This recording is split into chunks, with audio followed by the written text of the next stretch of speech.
10 p.m. Do you know where your children are? Right now on the 10 o'clock news. I wanted to experience a solar eclipse. This might be the last time. To see this once in a lifetime. I love it. It was awesome. From eclipse chasers to people taking an impromptu break alongside their neighbors and coworkers. Millions of Americans had their eyes in the skies today for the 2024 total solar eclipse. Good evening. Thanks for being with us. I'm Steve Lacey. And I'm Natasha Verma. While New York City didn't get a total view of the moon covering the sun, the tri-state still got to experience about 90% coverage. All right, our reporters and crews spread out far and wide today throughout the Northeast to get a glimpse of the spectacle from here in the 5 boroughs, New Jersey, Westchester, even all the way up in the Green Mountain state of Vermont. Fox 5 had a front row seat to the rare and thrilling view of totality. All right, in Stowe, Vermont, Robert Moses took in the view slopeside with hundreds of other people gathered at the state's highest peak. When nature defies description, it's best to let the oohs, ahs, and wows speak for themselves. It was almost like New Year's Eve, but like 10 times better. Totality arrived at Mount Mansfield, Vermont's highest peak, at 3:26 p.m. Darkness descended on the mountain because the moon obscured nearly every morsel of light. As totality concluded at 3:29, flares suddenly rocketed out from the sun and it exploded into what looked like an upside-down diamond ring. Speaking of diamond rings, TJ Rubino and Christy Wise-Soda from West Islip will be married in June. But dare I say, even their nuptials may not top this. That was just phenomenal. Worth the 10-hour drive up here from Long Island. It was just epic. I mean, really can't put it into words. About 32 million Americans live in the path of totality, and plenty more took up temporary residence to watch day turn to night. My friend Grace felt relieved once day came back. It was like, oh my God, it's morning again. And just like that, the skiers raced back down the mountain. We weren't that adventurous. We took the chairlift. Upon getting off, we called on Shannon Bueller, the vice president and general manager of Stowe Mountain Resort, to attempt to put this day into perspective. Truly experience of a lifetime. It was one of the most incredible things I've ever witnessed. Reality usually falls short of the hype. This time, reality exceeded the hype. In Stowe, Vermont, Robert Moses, Fox 5 News. Pretty incredible views there from Vermont. In the first place in North America to witness the eclipse was the resort town of Mazatlan in Mexico. The moon completely blocking the sun, turning day into night, plunging the area to darkness for just over 4 minutes. All right, and crowds packed into upstate New York for the celestial event. This is what people saw in Tupper Lake at the moment the moon totally eclipsed the sun. The town of about 5,000 people hosted 2 of the largest eclipse events in the Adirondacks, and Governor Hochul traveled across upstate New York today, stopping in Albany, Erie, and Niagara counties. Officials in Niagara Falls expecting more than 1 million visitors today. And while here in New York City we weren't in the path of totality, it did not stop people from stopping to take in the big moment. Yeah, the city saw nearly 90% of the moon's shadow cover the sun, and many people gathered in Times Square to watch the partial eclipse. Here's a look at the crowds there earlier today, donning their glasses to get a look at the darkened sky. Look at that. It was packed there, right? And here's a look at the observation deck at Hudson Yards, the Edge. What a glorious spot. People packed onto that deck to get a look at the eclipse. The event space says this is the highest outdoor observation deck in the Western Hemisphere. Breathtaking by itself on a regular day. It was absolutely a stunning vista to take in today's display of nature's beauty and mystery. That is so cool. Yeah. Well, many in Manhattan wanted more of an open space to check out today's celestial event. All right, one of the best options for that, of course, was Central Park. Fox 5 Sharon Crowley joins us live from there now. And Sharon, it was packed there during the eclipse. It was jam-packed. You would think that no one had a job or school to go to, right? We were there with thousands of New Yorkers. They wanted a view that they could just stare straight up to the sky, stargazers. I looked too. It was really incredible. Mother Nature did not disappoint. To see this once in a lifetime. I love it. I actually love being around all the people. The people have such an energy, more so than the eclipse. It was really cool. New Yorkers ditched work and school to enjoy Central Park's unobstructed view of the sky. The Great Lawn filled up with friends and strangers, teenagers and tourists, here together to watch Mother Nature put on a celestial show. It's sensational, and it's great to be in the park with all these people. That's the best part. It's pretty cool. For maybe 30 seconds, you couldn't see it at all. Most wore special eyewear to safely see the partial eclipse and shared with those who needed a pair. As the moment drew closer, the skies got a bit darker, the air a little chillier. The sun was never completely out of sight. Just as the partial eclipse started to take hold, this captive audience let out a cheer.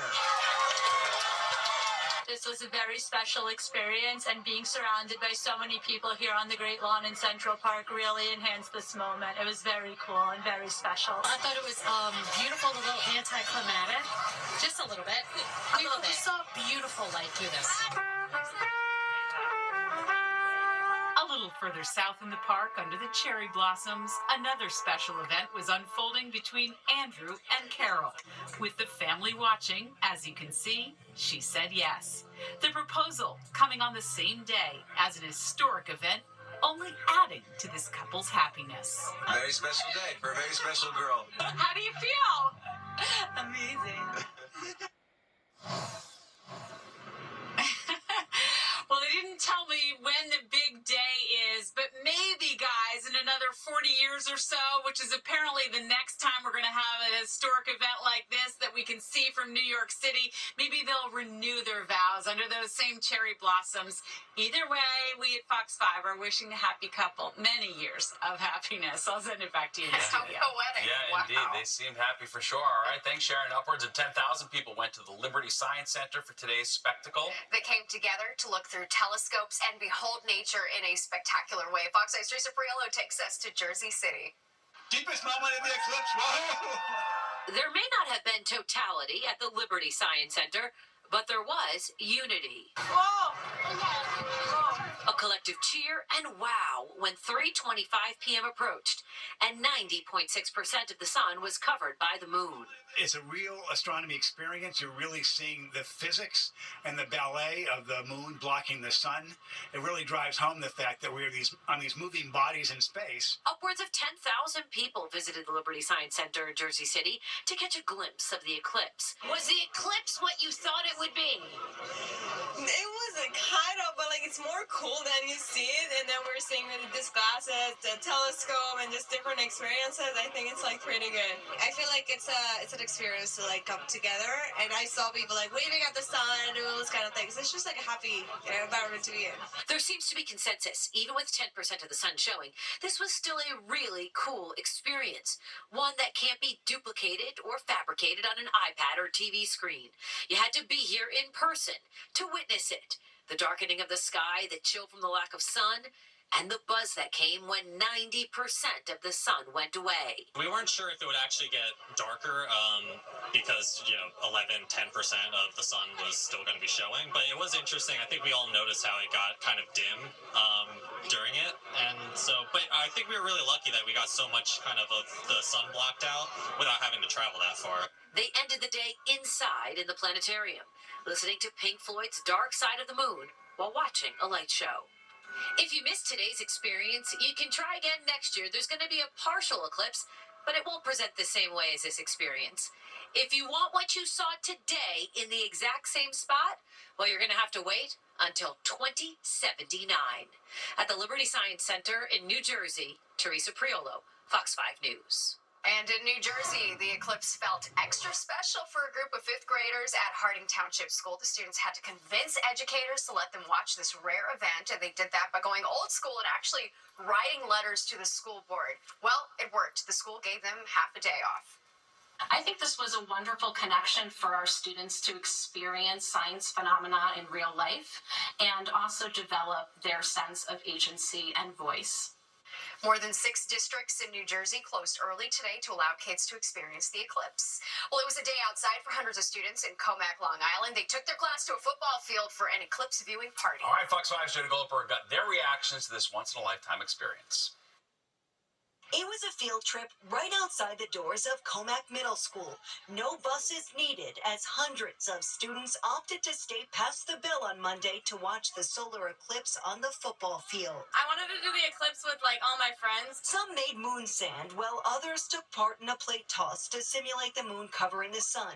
It was a teachable moment that so many will remember. Being able to apply things that you learn in the classroom and really applying it out into the real world. We hope they tell their kids about this one day. Yes. Glasses were on as daytime darkness or some version of it set in. It's getting darker as the moon goes in front of the sun. It's like 30 degrees cooler and it feels like so much different. The last eclipse was back in 2017 when many of these students were 6 or 7 years old, so they're taking today to really soak up the sun, or in this case, the moon. You hear about this in science class, and you actually get to see it with your eyes and glasses. I wanted to experience the solar eclipse. This might be the last time. Save the date. May of 2079 will be the next total solar eclipse to cross New York. The countdown is on. Jody Goldberg, Fox 5 News. All right, you can see it was an absolutely beautiful day for that. Really could not have been any better. Let's go to Liv Johnson now. And we lucked out today, no doubt about it. I know. I really hope everyone got to spend some time outside. And you know what? If you look at this graphic behind me, you'll see that New York City had some of the best conditions, if not the best conditions in the Northeast. We had a high of 69 degrees today and mostly sunny. Now, we weren't in the direct path of totality. Places like Rochester, Buffalo, and Syracuse were a little bit closer. But if you can see, they had some pretty rough conditions here and there. It was mostly cloudy in Rochester, Buffalo partly sunny, but they had a lot of cloud coverage, and Syracuse was mostly cloudy as well. Now, still warm temperatures, especially compared to last week. So we saw a lot of pictures and videos of people still enjoying the eclipse up there, but we really got it lucky around here. Here's that path again. We were about 90% totality, and let's just compare this to last year's path when it was just an annular eclipse. So it wasn't a total eclipse, but I just want you guys to see really how rare today's event was. Today's path was about 110, 120 miles wide, which is not a lot when you look at how large our country is. And the next time that we'll see something this close to New York is about 2079 for a total eclipse. So that's why it really is once in a lifetime for many of us. We saw some clouds, but they were high and they were thin. And then we had a little bit of rain this evening, but it depends on where you were. Tomorrow's beautiful, but we have more rain on the way, and I'll get to that later in the show. All right, looking forward to it. Liv, thank you. If you are in Queens, you might see something stuck on the windshields of cars. That's right.